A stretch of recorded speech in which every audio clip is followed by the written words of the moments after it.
말씀은 믿음의 실현과 상급이라는 말씀으로 하나님 말씀 증거하도록 하겠습니다. 이 믿음의 실현과 상급이다라고 말할 때 오늘 본문에 있어서 실현이라는 것은 정확하게 특정되어져 있지는 않습니다. 어떤 실현이라고 특정되어 있지 않는다라는 것은 기본적으로 유추해 볼 수 있는 것은 이 당시에 가장 어렵게 경험하고 있었던 것이 물질의 실현이었습니다. 물질의 실현이었고 또 순교를 각오해야 되는 믿음의 실현들이라고 말할 때 신앙생활하다가 경제 활동이 멈춰지고 먹고 사는 문제가 막혀지고 그 다음에 이 지하 교회 속에서 잘못해서 이게 잘못되게 이렇게 신고가 되면 당시에 가장 많이 신고됐던 게 뭐였냐면요, 성도들이 교회에서 이렇게 모이잖아요.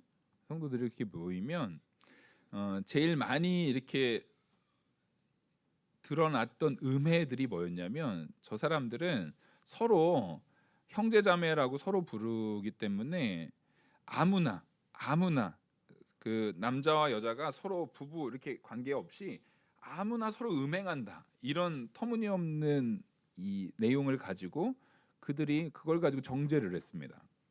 그리고 성찬식을 할 때에 예수님의 살과 피를 먹는다, 이런 걸 가지고 그 사람들은 사람을 잡아먹고 사람의 피를 마시고 사람의 살을 먹는다, 이런 말도 안 되는 말로 그들을 음해하면서 기독교인들을 음해하면서 박해하고 잡아 죽이는 일에 전혀 거리낌이 없었던 그런 어려움의 시련도 당하고 있었습니다. 그러니까 시련은 너무나 다양했고 너무나 고통스러웠으며 너무나 빠져나갈 구멍이 없을 정도로 이들이 시련을 가하려고 하면은 시련을 당할 수밖에 없는 환경 가운데 놓여졌었습니다. 근데 상급은 명확해요. 하나님께서 우리에게 주시는 상급에 대한 부분은 이 생명의 면류관이라는, 주께서 자기를 사랑하신 자들에게 약속하신 생명의 면류관, 그 생명의 면류관을 얻을 것이기 때문이라라고 우리에게 생명의 면류관이 있을 것이라는 상급에 대한 명확한 선언을 해주셨습니다. 그러니까 우리에게 시련이 온다라는 것은 앞서 기도에서도 말씀해 주셨던 것처럼 연단의 과정이에요. 생명의 면류관이라는 것은 어떤 것과도 비교하고 바꿀 수 없는 가치입니다. 가장 존귀하고 가장 온전한 가치가 바로 생명의 면류관이에요. 생명의 면류관이라는 단어에서 우리가 알 수 있듯이 생명은 영생을 얘기하는 겁니다. 우리에게 제가 오전 예배 때도 말씀드렸지만 기독교인은요, 이 세상에서 조금 나이스하게, 이 세상에서 조금 다른 사람들보다 더 젠틀하고 좀 더 고급한 인격을 갖추면서 살기 위한 하나의 방편이 기독교가 되어서는 안 됩니다, 여러분. 우리의 온전한 추구는요, 그리스도를 닮아나가는 택한 백성인 내가 예수 그리스도를 닮아나감을 통해서 천국을 소망하셔야 돼요. 그러니까 우리에게 있어서는요, 종말을 소망해야 됩니까, 안 해야 됩니까? 우린 종말론적인 신앙을 가지고 종말을 소망하고 예수님이 이 땅에 오실 날을 고대하고 살아가야 돼요. 이게 없이 그냥 일종의 커뮤니티 중에 하나다라고 생각하면 그건 신앙의 길을 완전히 잘못 가고 있는 겁니다. 여러분, 부활 신앙을 가지십시오. 종말을 소망하십시오. 예수님이 재림하십니다. 그리고 우리는 분명히 천국에서 영원히 살 존재들이에요.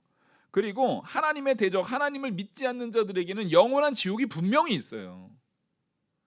이것에 대해서 그런 게 어디고 다 미신이고 이렇게 말하는 자들에 대해서는 여러분 정말 불쌍히 여기셔야 돼요. 하물며 기독교인 가운데도 그런 얘기를 하는 사람들이 많이 있어요. 정말 불쌍히 여기셔야 돼요. 그 사람들을 미워하지 마십시오.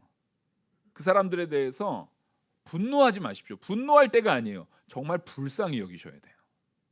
그리고 될 수만 있으면 그들에게 끝까지, 내가 죽기까지 그들에게 복음 전하셔야 됩니다. 그 영혼을 하나님께서 내게 맡기셨는지 어떻게 압니까? 나한테 맡긴 게 그 영혼일지 어떻게 압니까? 우리는 그들을 위해서 끝까지 복음 전하다가 하나님이 부르신 날 영광스러운 영원한 천국에 우리는 올라갈 존재들이에요. 그러니까 이 땅의 것에 너무 목매일 필요 없어요. 이 땅의 부귀영화, 이 땅의 뭐 값진 것들, 이 땅에서 내가 갖고 싶은 것들 여러 가지 있을 수 있잖아요. 막 금은 보석들, 좋은 것들, 뭐 명품들, 이런 거 내가 갖고 싶은 것들, 막 좋은 집, 좋은 차, 뭐 한강이 보이는 집, 이런 거, 그런 것들이 누릴 수 있으면 좋은 겁니다. 누릴 수 있으면 누리세요. 근데 그게 내 삶의 목적이 되어서는 안 돼요. 그게 내 삶의 가치가 되어서는 안 돼요. 우리의 삶의 가치는요, 천국에 있어야 합니다. 오히려 야고보는요, 너희들 행함을 가져야 된다, 이 땅에서의 삶에서 참된 순종을 가져야 된다라고 말하니까 되게 현세적인 것 같잖아요. 야고보의 말이 되게 현세적인 것 같잖아요. 이 땅에서의 삶의 충성, 이 땅에서의 삶의 순종을 말하는 것 같지만, 야고보가 이 땅에서의 삶의 충성, 이 땅에서의 삶의 순종을 말할 수 있었던 근거는요, 내세에 있었어요. 오히려 서신서 중에 야고보처럼 영원한 천국을 소망한 사람이 없습니다. 정말 영적인 것을 가장 추구하는 그래요. 영적인 것을 가장 추구하는 사람을 꼽으라고 하면 야고보예요. 야고보. 왜냐하면 야고보는 영적인 것을 너무 추구하니까 이 땅에서의 삶에서는 다른 걸 다 희생해서라도, 왜냐하면 우리는 영원한 영생을 누리는 천국에서 진짜 값진 것, 진짜 존귀한 것은 거기서 다 누릴 거거든요. 그러니까 이 땅에서의 것들은 다 희생해서라도 그 하늘의 쌍급 쌓으라는 거예요. 이 땅의 것은 그 시련을 가지고 다 희생해서라도 하늘의 상급을 가지고, 하늘의 존귀함을 가지고 이 땅에서는 시련을 달게 받으라는 거예요. 그러니까 사실은 되게 우리가 단편적으로 알기는 야고보서는 행함을 강조한다고 하니까 되게 현세적인 것 같지만, 오히려 야고보만큼 내세를 충실하게 소망한 서신도 없어요. 그걸 분명히 깨닫고 알아야 됩니다.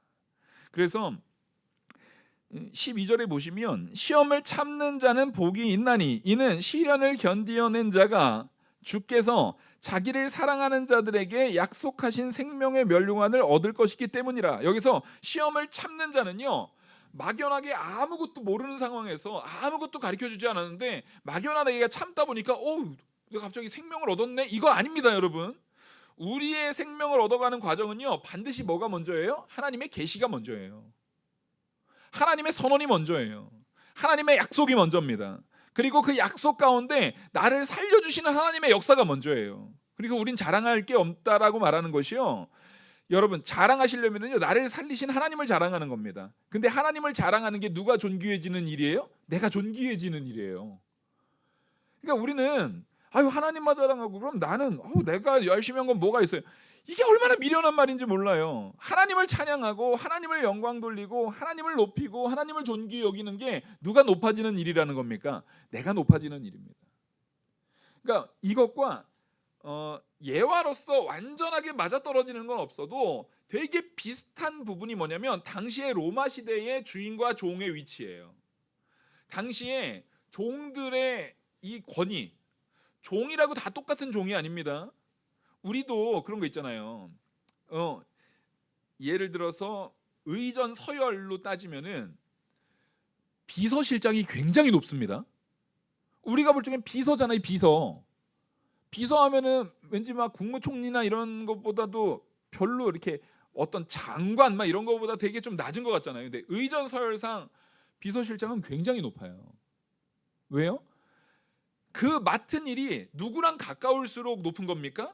권력자와 가까울수록, 가장 측근에 있을수록 높은 거예요. 그래서 당시에는 대부분 정말 권력자들이 자기 주변에 꼭 종을 데리고 있었습니다. 왜냐하면 종이라는 존재 자체가 절대적인 충성이잖아요. 다른 종이 아닌 사람들은요, 주변에 자기의 권력을 위해서 기회만 되면은 이 사람의 권력을 빼앗으려는, 그런 귀족들은 저 사람의 권위를 빼앗으려는 암투가 있었는데, 종들은 그런 게 없어요. 그러니까 종은 당연히 자기의 주인이 잘 돼야 누구도 높아집니까? 자기도 높아지는 거거든요. 그래서 종들은 굉장히 충성을 합니다. 특히 로마 시대의 종들은요, 자기의 주인의 권한이 높아질수록 그 충성될 뿐만 아니라 실력이 있는 종들은 주인이 그 종을 어떻게 사용합니까? 존귀히 사용해요. 하찮은 일에 쓰는 게 아니에요. 굉장히 존귀히 사용한단 말이에요. 그래서 진짜로 이 주인이 가장 존귀히 여기고 가장 이 사람을 총애했던 주인들을 우리가 성경에서 말하는 어떠한 직책을 시키거든요. 뭐겠습니까? 몽학 선생을 시키는 거예요. 주인이 굉장히 총애하는, 나이도 지긋하고 굉장히 존경하는 그런 종일수록 몽학 선생을 시켜서 자기 아들을 가리키는 일에 굉장히 귀중하게 사용합니다. 제가 말씀드렸죠. 당시의 몽학 선생은 주인의 아들이라 할지라도 그 아들이 직접적인 그 집안의 가주로서의 역할을 감당하기 전까지는 그 아들에게 말 그대로 매라든가 그런 이 강제력을 행사할 수 있을 정도의 권한을 받았다라는 거예요. 왜 그렇습니까? 그 종들이, 그 종, 아주 존귀하게 여기는 종이 자신의 그 주인을 위해서 영광스럽게 행동할 거리라는 것을 그것을 인정하기 때문에 그래요. 그러면 그 주인이 그만한 권한을 줬다는 얘기는 이 주인이 높아지면, 그 주인이 영광스러우면 영광스러울수록 다른 이들도 그 종을 함부로 대할 수가 있어요, 없어요? 없어요. 대신에 주인의 영광스러움에 대항하려는 세력들이 많겠죠. 대항하려는 세력들이 많아요. 시기 질투하는 세력들이 많아요. 그리고 그 존귀함에 대한 부분을 거스르려는 자들이 많아요. 그러니까 그 주인의 영광스러움에 대한 부분을 온전히 그것을 드러내기 위해서 종이 일해 나갈 때, 종이 당연히 그 삶을 살아나갈 때 그런 대적들에 의해서 그 종이 고통을 당하겠습니까? 안 당했습니까? 당합니다. 당연한 거예요. 근데 아무리 고통을 당한다 할지라도 결국 자기 주인이 참된 승리를 거둘 때에 이 모든 이 대적들에 대한 것은 하나님께서 완전히 무너뜨려 버리시는 거예요. 그리고 그 존귀한 참된 하나님의 종이요, 이 종이 워낙에 유능하고 뛰어난 종일 때, 사실은 우리는 유능하고 뛰어나지 않은데 여기서 중요한 것은 로마 시대에는 유능하고 뛰어나야 됐지만, 유능하고 뛰어나면 누가 그 종을 인정합니까? 주인이 인정하잖아요. 근데 하나님께서 우리를 인정하시는 방법은, 그래서 제가 아까 비유가 완전히 맞진 않다라고 했어요. 하나님께서 우리를 인정하시는 이유는 우리가 유능하거나 뛰어나서가 아니에요. 단지 하나님의 뜻에 있습니다. 하나님이 우리를 사랑하셨어요. 왜요? 몰라요. 내가 무엇이기에, 내가 무엇이 간데 하나님이 나를 사랑하시는지 몰라요. 모르지만 하나님의 사랑이 있어요. 하나님이 우리를 향한 참된 은혜와 사랑으로 베푸시는 하나님의 역사가 있어요. 그래서 하나님의 창조주 하나님이요, 우리에게 새 생명을 주시는 구원주 하나님으로서 하나님이 존귀히 여겨지실 때, 그리고 그 존귀함이 가장 분명하게 드러날 때는 언제입니까? 지금 이 시대는요, 아직 하나님이 어디서, 예수님이 어디서, 다 사기야, 가짜야. 그 왜 교회 다니는 사람들은 미련하게 그런 짓을 하는지 몰라. 교회 다니는 사람들은 왜 그렇게 시간이 남아 도나? 아유, 돈이 남아 도나? 그 11조 내고 더 시간 쓰고 쓸데없이 시간 낭비한다라고 막 하나님을 얼마든지 지금 모욕하잖아요. 하나님에 대해서 얼마든지 함부로 얘기하잖아요. 예, 아직까지는 하나님의 영광스러운 그 존귀함이 온전히 드러나는 하나님의 때가 오지 않아서 그래요. 단지 시간의 문제인 거예요. 근데 하나님의 때가 반드시 옵니까, 안 옵니까? 옵니다. 도적같이 옵니다. 여러분, 성도는요, 불확실성을 믿는 존재가 아니라 때는 모를지언정 하나님이 약속하셨기에 이미 이루어진 줄 믿는 자들입니다. 그래서 우리에겐 믿음이 중요해요. 자꾸 교회에서 야, 너 착하게 살아라, 뭐하게 살아라, 세상은 이런 지혜를 가지고 요렇게 이런 식으로, 그거를 강조하는 게 교회가 아니에요. 아니, 그런 거 강조하려면 저도 자신 있습니다. 그런 거 잘 알아요. 뭐 인간적으로 우리가 어떻게 해야 되고 뭐 해야 되고 이런 거 얼마든지 할 수 있어요. 근데 그거는 기독교의 본질이 아니에요. 우리를 구원하신 예수 그리스도를 믿는 겁니다. 거기에 생명이 있어요. 아니, 거기에 생명이 있는데 왜 엉뚱한 데에다가 엉뚱한 데다가 힘을 씁니까? 우리의 섬김도 하나님께 영광 되려고 섬겨야 되시는 거예요. 우리의 순종도 하나님께 영광 되도록 순종해야 되는 거예요. 그래서 하나님을 높여지면 높여질수록, 하나님께서 영광 받으시면 받을수록. 근데 여기서 되게 우리가 잘 알아야 되는 거, 오전에도 말씀드렸지만 우리가 잘 알아야 되는 것은 하나님은 스스로 영광스러우신 분이라는 거예요. 내가 하나님을 존귀하게 여기고 하나님을 영광 돌린다라고 말할 때 진짜 내 순종 때문에 하나님이 영광을 조금이라도 더 하실 수 있나요? 아니라니까요. 우리의 순종이, 우리의 열심이 하나님의 영광을 더 빛나게 하지 않아요. 오히려 우리의 열심과 우리의 노력을 통해서는요, 따라갔습니다. 나를 깨끗하게 하는 것이다. 예, 우리는요 거울이에요. 거울, 반사체에 불과하다고요. 여기 제가 거울을 하나, 여기 조명이 있잖아요. 이 조명이 얼마나 밝아요. 예? 아까 오전에 이렇게 딱 있는데 이 불을 켜놨죠. 이렇게 같이 이렇게 보다가 여기 제가 이렇게 딱 있고, 항상 저는 이제 모니터로 제가 이거 비친 얼굴을 보잖아요. 저는 이걸 비춰줘도 이렇게 우중충하더라고요. 얼굴이 까매요. 근데 아까 다은이도 이렇게, 다은이가 있는데 다은이가 요 앞에 있었어요. 조명이 그 얼굴이 하얘니까 그냥 얼굴이 막 혈색까지 달라 보이는 거예요, 얘가. 그러니까 이 조명이 비춰진다는 게 그 사람의 이 뭐랄까, 거울이 아니어도 피부가 깨끗해도, 피부가 하얗고 깨끗하니까 그냥 환하게 보여요. 제 얼굴로 해서는 절대 나올 수 없는 그 환함이 있었어요. 마찬가지로 우리가 거울이 있는데 거울에다가 시꺼먼 검댕을 묻혀놔요. 그러면은 조명이 앞만 비춰봤자 그냥 검정 것만 선명하게 드러날 뿐 아닙니까? 근데 우리가 그 거울을 깨끗하게 닦아버리면, 그 거울을 깨끗하게 닦아버리면은 빛이 비춰지면 비춰질수록 그 거울에 비춰진 빛이 더 어떻게 됩니까? 비춰져서 더 찬란하게 빛나요. 우리가 하나님께 영광 돌린다라는 것은 내가 하나님의 영광을 보다, 내가 발광체가 돼가지고 내가 후레쉬처럼 막 빛을 비춰줘서 하나님이 빛나는 게 아니라, 나를 오히려 깨끗하게 해가지고 하나님이 빛 대신 하나님, 빛의 아버지 되시는 하나님의 빛을 내가 받아서 오히려 드러내는 거예요. 그러니까 사실상 하나님께 영광 된다라는 것은 하나님을 바로 알지 못하는 이들을 향해서 내가 깨끗해지면 깨끗해질수록 누구의 영광을 더 잘 비춰질 수 있는 거예요? 하나님의 영광을 내가 반사체가 되어서 더 잘 비춰줄 수 있는 거예요. 그러니까 우리가 내가 순종했으니까 하나님이 내 덕에 영광 좀 받았겠지? 착각이에요, 착각. 우리는 그런 존재가 아니에요. 오히려 누구를 깨끗이 하는 겁니까? 나를 깨끗이 하는 거예요. 나를 깨끗이 함으로 하나님의 빛이 보다 나에게 선명하게 드러나는 겁니다.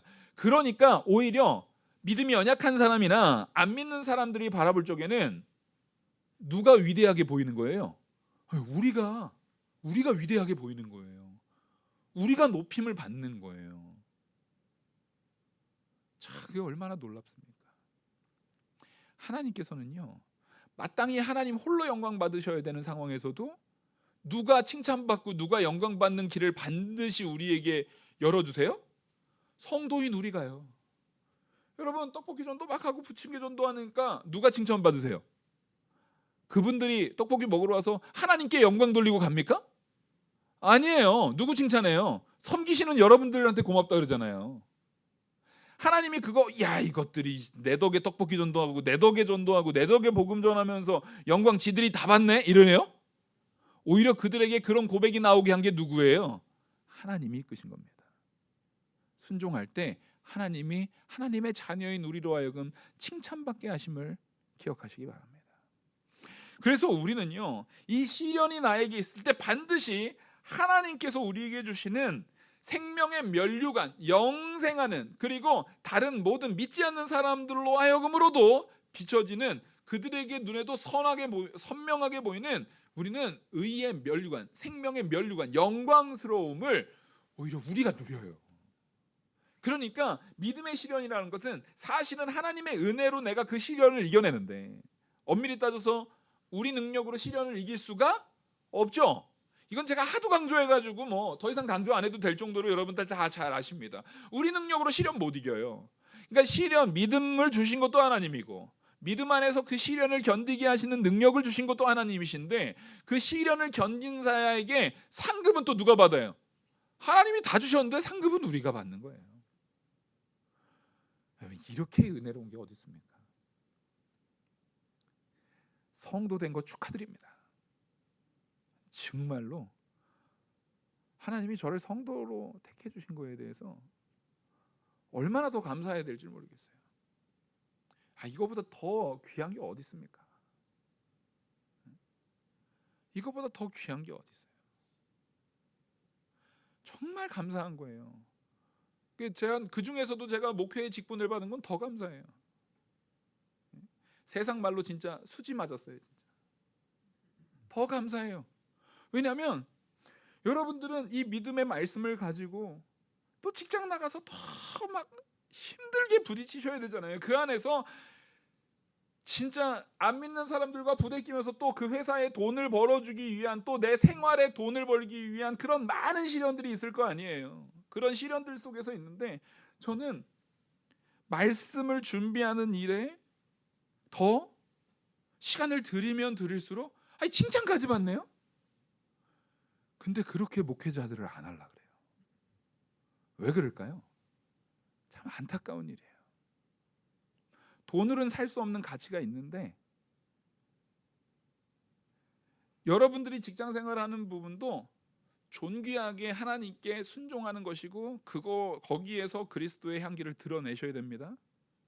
근데 여러분들이 그렇게 잘 믿음 생활 가운데 세워져서 기도하고 우리 사회가요 정말 신앙의 가치가 존중받는 사회가 되면은 모든 것을 다 내어놓고도 목회하려는 사람들이 더 생겨날 줄 믿습니다. 근데 지금은 시대가 어떻게 된 건지 안 하려고 해요. 믿음의 시련에 대한 부분을 감당하지 않으려고 그래요. 사실 손해보는 건 조금이거든요. 돈 조금, 잠 조금 덜 자는 거. 그 잠 제가 덜 잡아야 제가 한 20시간을 덜 자겠어요? 뭘 덜 자겠어요? 오히려 하나님께서 주시는 은혜를 누리면서 제 나이에 제가 어느 직장을 가고 어디를 가서 이 많으신 우리 정말 인격적으로 믿음 안에서 훌륭하신 우리 장로님, 권사님, 집사님들한테 목회자라고 존경받고 목회자라고 막 이렇게 존중받고 설교할 때는 다 또 아멘해 주시고 이렇게 듣는 이런 위치에 어디에서 이 나이에 이런 은혜를 누립니까? 이런 영광을 어디서 누립니까?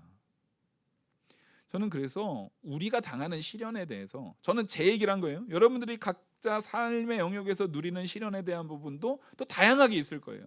근데 그 시련이라는 것이 하나님께서 자세히 우리에게 어떤 시련을 주셨는지 좀 자세히 목도할 필요가 있다는 거예요.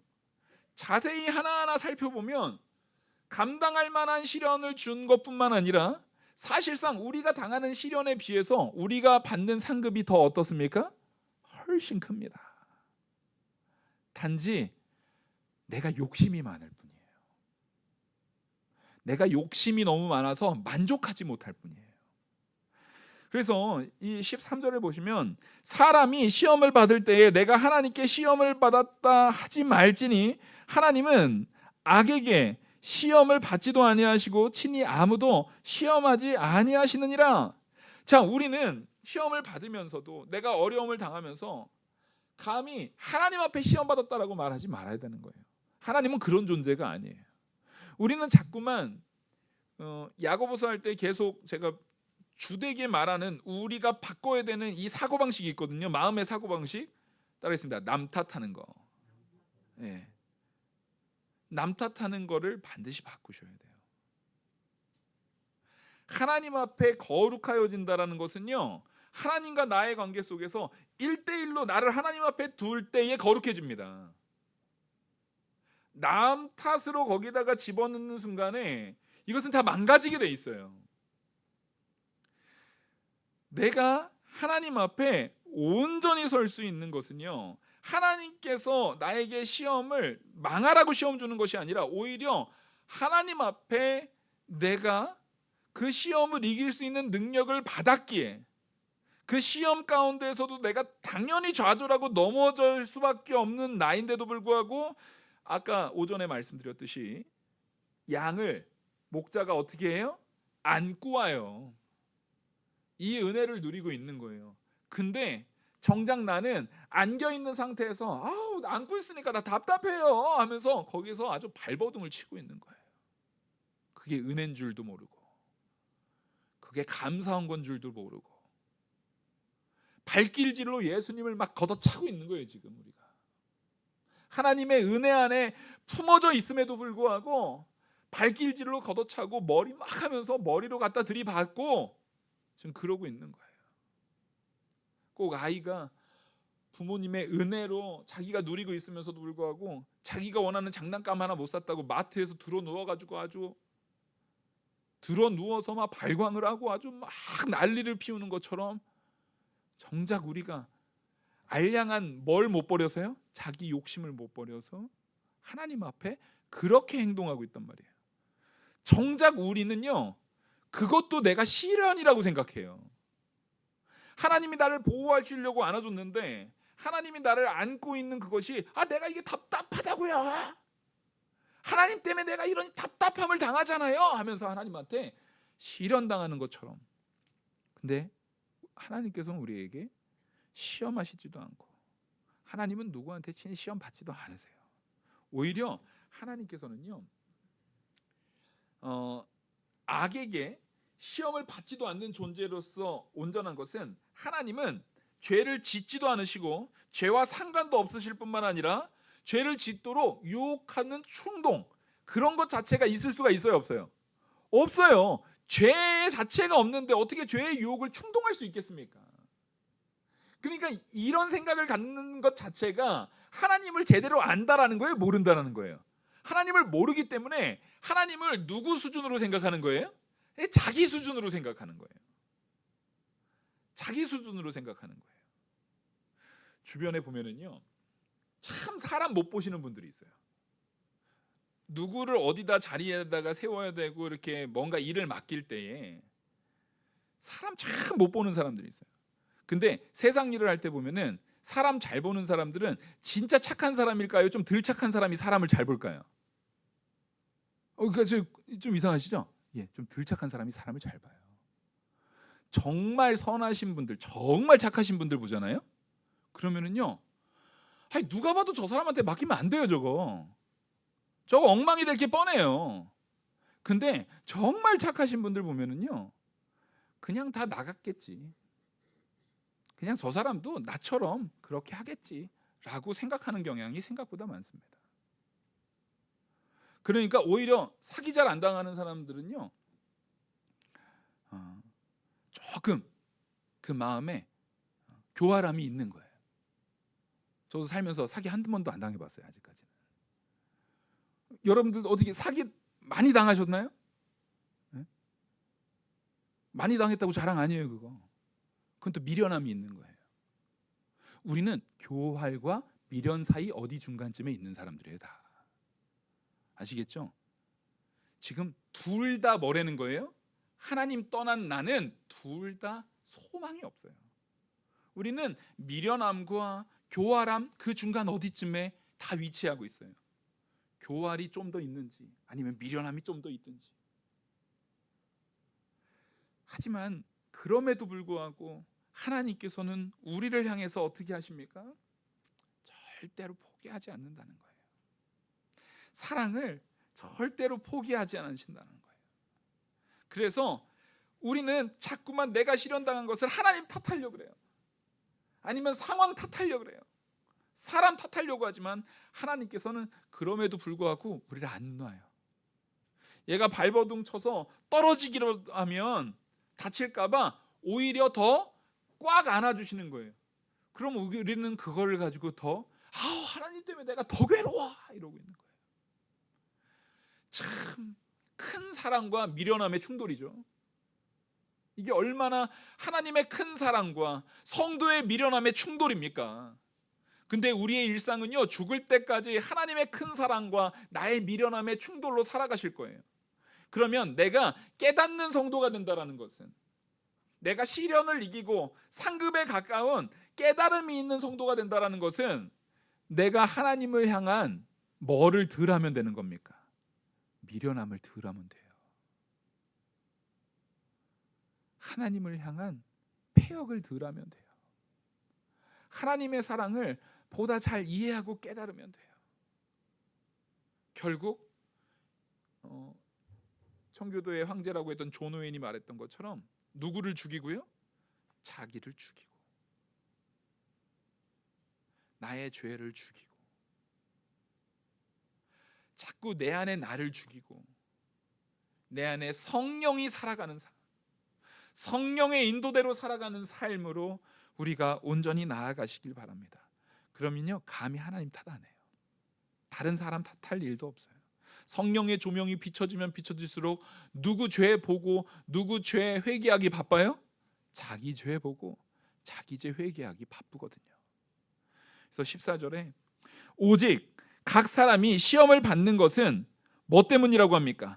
자기 욕심에 끌려 미혹됨이니. 명확하죠. 앞서 제가 계속 얘기했던 것을 야고보, 이 예수님의 동생 야고보는 명확하게 말하는 거예요. 네 죄 때문이다. 너의 욕심 때문이다. 너의 욕심에 끌려서 스스로 미혹된 거다. 이게 뭐냐면, 지금 요 본문은 히브리어로 지금 15절도 한번 보겠습니다. 욕심이 잉태한즉 죄를 낳고 죄가 장성한즉 사망을 낳느니라. 이게 14절부터 15절까지 연결되는 것이 무슨 아이디어, 원어적으로요, 원문적으로 무슨 아이디어를 여기다가 적용시키고 있는 거냐면요, 낚시나 사냥을 적용시키고 있는 거예요. 낚시나 사냥을 할 때 뭐를 놓습니까?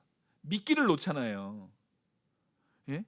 이 낚시를 하는데 지렁이를 딱 꽂아요. 지렁이가 막 이렇게 꿈틀꿈틀거리고 있어요. 그러면 이 미련한 물고기의 입장에서는 저게 너무나 어떤 걸로 보여요? 먹음직스러운 먹이. 욕심의 눈이 사로잡혀가지고 그걸 확 물어요. 물을 때 낚싯바늘이 자기 살을 뚫거든요. 뚫어서 지금 내가 뚫렸구나라는 것을 인지도 못하고 더 세게 해가지고 이것을 내가 먹이를 가지고 갈 생각만으로 이 물고기가 이렇게 물었다가 그냥 놓으면은요, 이게 낚싯바늘이 안 껴진대요.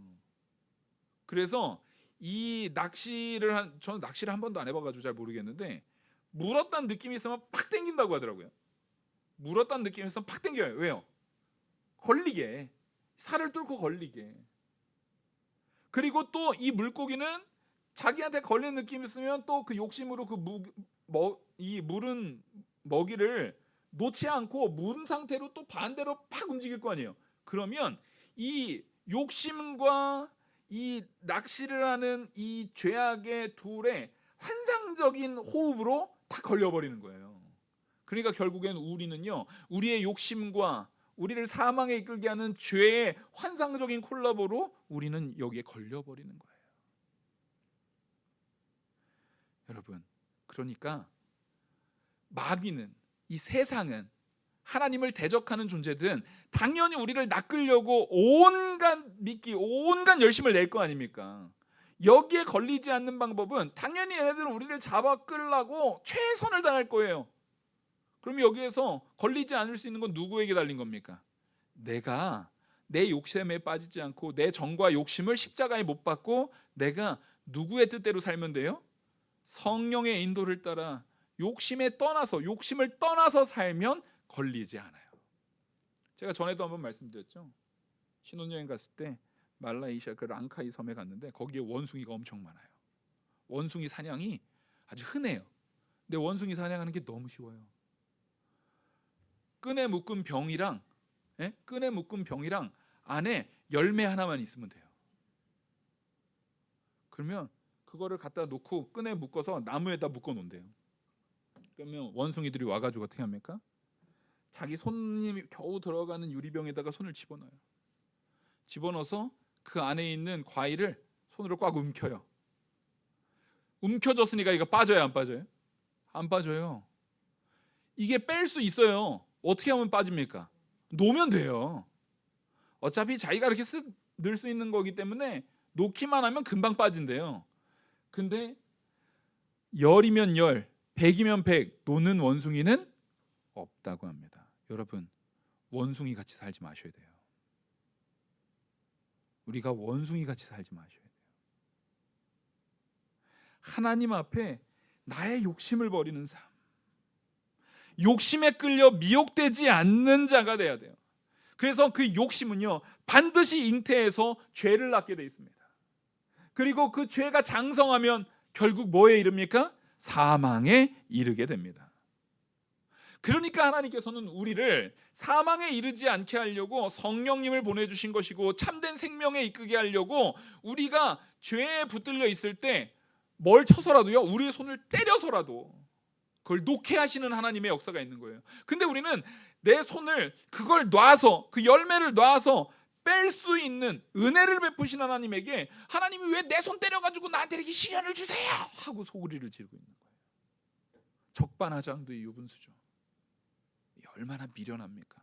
지금 어디다 소리를 지르고 있는 거예요. 우리가 자기의 욕심을 놓을 생각은 안 하고, 나를 구하시고 나를 살리시는 하나님에게는 오히려 소리를 지르고 있는 게 우리의 모습이라는 것입니다. 여러분, 돌이키셔야 합니다. 그래서 이 예수님의 동생 야고보는요, 16절 우리에게 이렇게 말합니다. 같이 한번 읽겠습니다. 16절 시작.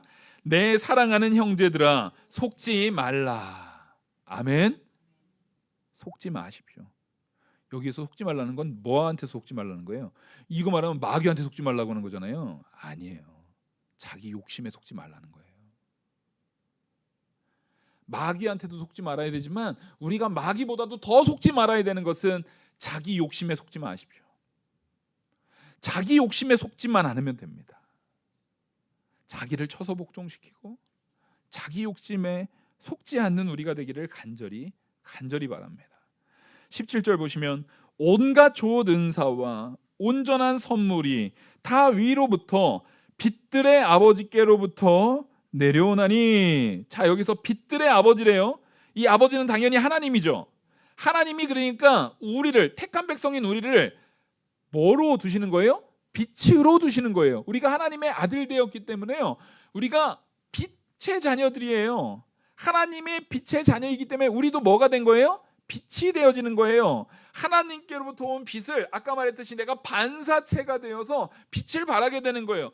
달은 스스로 빛을 냅니까? 안 냅니까? 안 내죠. 근데요, 제가 군대에 있을 때 정말 막 이제 밤에 야간 각개전투 훈련병들을 이렇게 하거든요.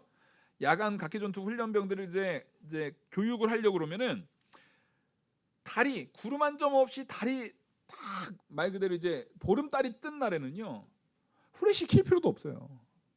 얼마나 밝은지 몰라요. 근데 그렇게 밝다가도 구름 한 점이 딱 와서 그 달을 딱 가리면 갑자기 어떻게 돼요? 칠흑같이 어두워져요. 하나님의 빛을 받는다라는 것은요, 빛의 자녀가 된다라는 거예요. 이 얘기는 하나님께서 온갖 은사와 좋은 선물이 다 위로부터, 빛의 아버지께로부터, 우리 하나님께로부터 우리에게 주어진다라는 거예요. 근데 하나님께서 우리에게 주시는데, 우리에게 주시는 하나님이 변덕이 있어가지고 이랬다 저랬다, 줬다 뺏었다, 이런 하나님이 아니라, 하나님은 어떤 하나님이라고 합니까? 변함도 없으시고 회전하는 그림자도 없으시니라. 하나님은요, 신실해서 우리에게 참된 생명으로, 은혜로 부어주시는 하나님이에요. 그러니까 하나님은 우리한테 상급을 주길 원해요. 우리를 괴롭혀서 시련을 주길 원해요. 상급을 주시는 게 시련의 목적이에요. 상급을 주시는 게 하나님의 참된 목적이란 말이에요. 마지막 우리 18절 같이 읽겠습니다. 시작. 그가 그 피조물 중에 우리로 한 첫 열매가 되게 하시려고 자기의 뜻을 따라 진리의 말씀으로 우리를 낳으셨느니라. 아멘. 지금 이게요, 하나님께서 우리를 낳으셨다라고 할 때 이것은 두 가지 의미를 다 가지고 있습니다. 창조 때 우리를 창조하신 것과, 아까 오전에도 말씀드렸죠, 우리는 상조로 이 땅에 있지만 하나님이 창조하셨는데 죄로 인해서 죽었던 우리가 새 생명으로 뭐 해야 된다고요? 새 창조제였다. 그래서 창조 섭리 가운데 우리를 낳으신 하나님이, 하나님의 형상대로 우리를 지으신 하나님이 새 창조를 통해서 예수 그리스도와 연합된 우리로 새 생명을 주셨다는 두 가지 나음의 의미를 다 담아내고 있는 거예요. 우리는 하나님의 형상대로 피조된 피조물일 뿐만 아니라 그 중에서도 하나님께 택함 받아서 새 생명을 가진 새 창조된 성도임을 믿으시기 바랍니다. 이거보다 더 큰 복은 없어요. 우리의 시련은요, 내가 성도 되었다라는 상급 하나만으로도 얼마든지 받고도 남습니다. 그 은혜에 감사하는 참 성도 되기를 간절히 축원합니다. 기도하시겠습니다.